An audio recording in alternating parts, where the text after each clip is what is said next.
Wait, this doesn't make any sense. Who are you? I am you. Two beautiful bastions of justice. Hey guys, MasakoX here.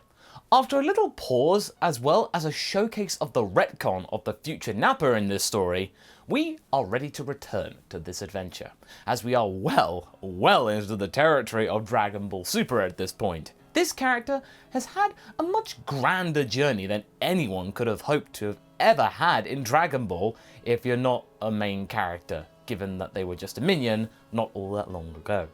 Like with Raditz, they had no real chance to develop into their own character with their own choices and decisions in life, instead choosing to live under the boot of Vegeta as well as Lord Frieza.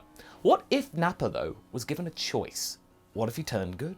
Yes, I know, this is one of my tried and tested turned good what if adventures, but you lot do seem to like these outings because I keep seeing more of these being suggested in the What If Roundtable live streams that I do with Haverock and Sophie B, like with What If the Ginyu Force turned good? And man, that's a pretty complicated one and also a pretty open and shut one, but we'll save that one for another time. But Nappa's story, though, wasn't as complicated. In fact, if he was given the opportunity to show what he could really do in the eyes of Goku and the rest of the Dragon team, he could really produce some compelling results in terms of story, as well as prove to be a truly loyal ally in the grander scheme of things, as you all know at this point. In the last part, we began to delve into the Black arc, where future Nappa has had to face off against the likes of not Goku Black or Goten Black, despite many of us asking to include this long-awaited idea in this story. Maybe another day, but it was Gohan Black. Now why Gohan?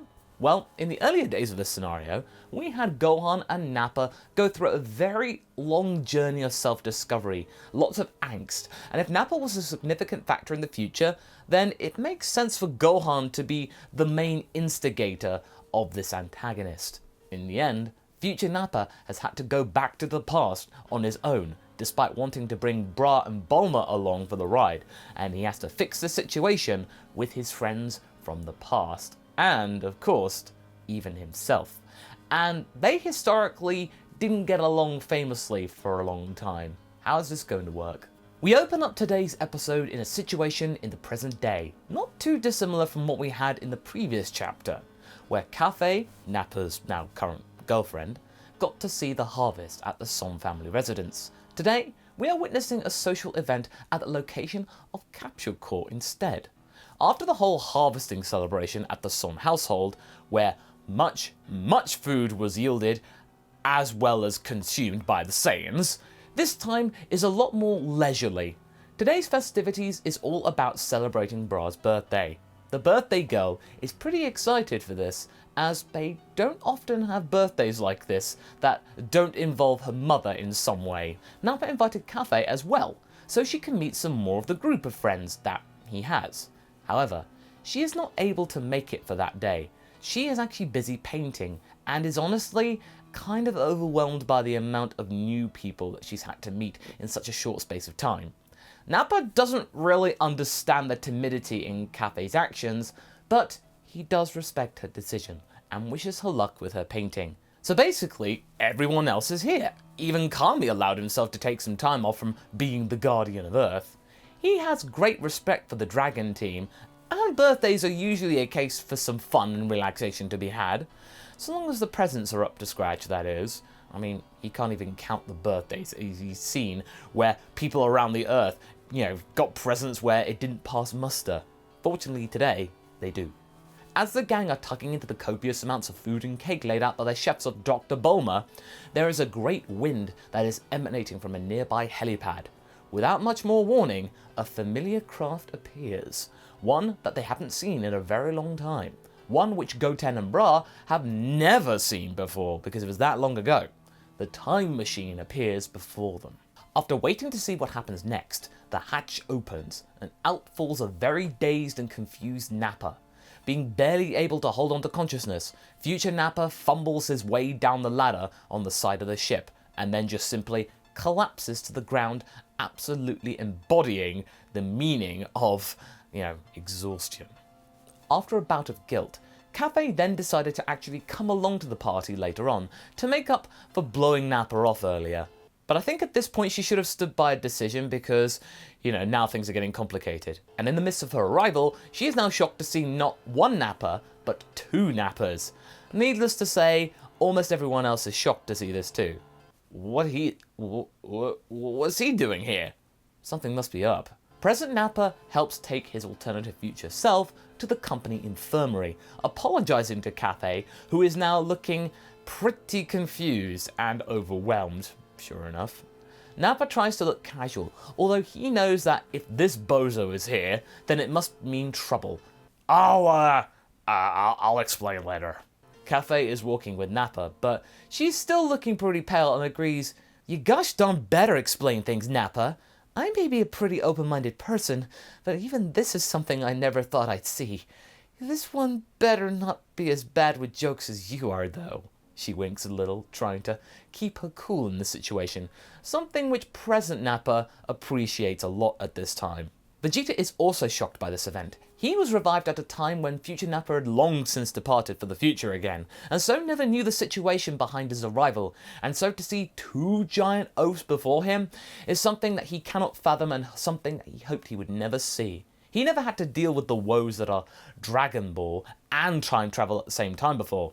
But as future Nappa is placed on a bed, Gohan slowly fills him in with what happened, and what may have brought him back here again.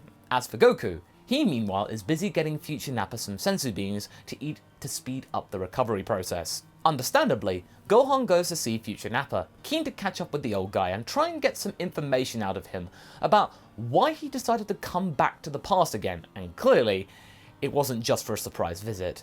There must be something going on in his world and timeline. Unfortunately for our Gohan, he is unaware about the presence of Gohan Black in the future, which is going to go sideways shortly.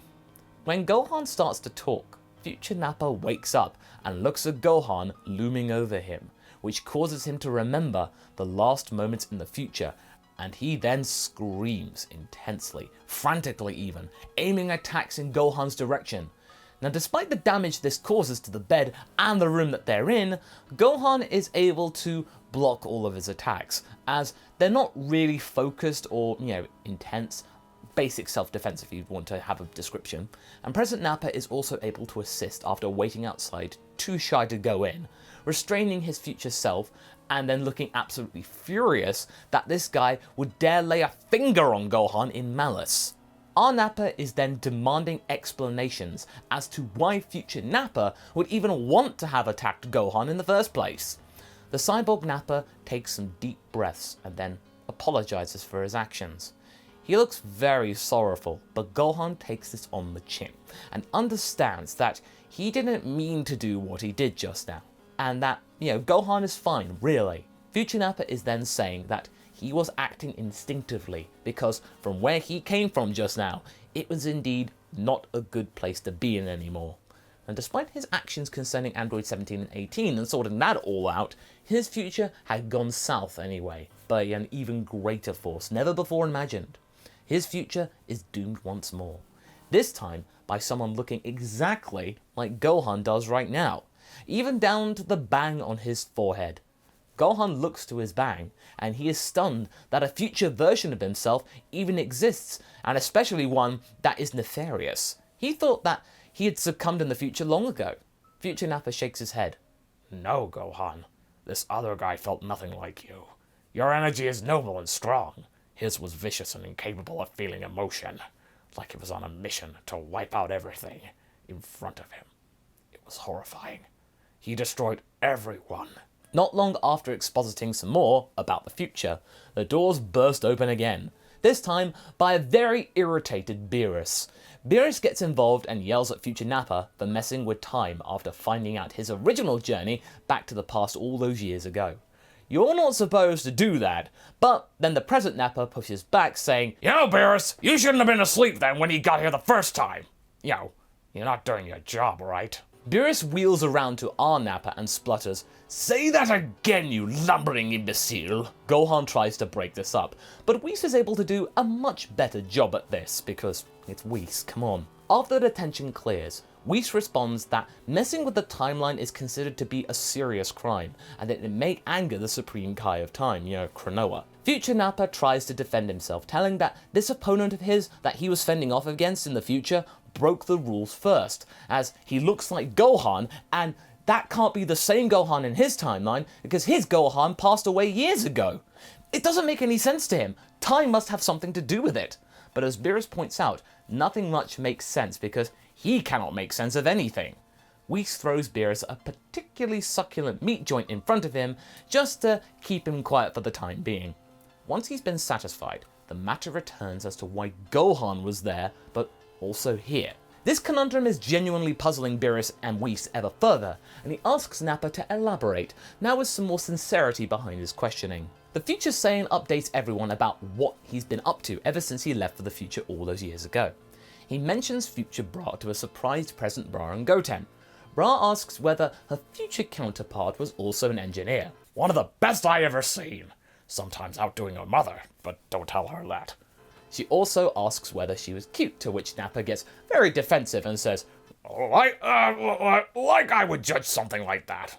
Also, the future where I'm from, you don't really prioritize looks. I mean, look at me. He points to his tattered clothes and gnarled face. He also tells the group that he also helped his version of the Supreme Kai and Kibito when it came to dealing with the likes of Deborah and Babidi, which in turn meant that Majin Buu would never awaken, and thusly the Earth was saved from that particular arc.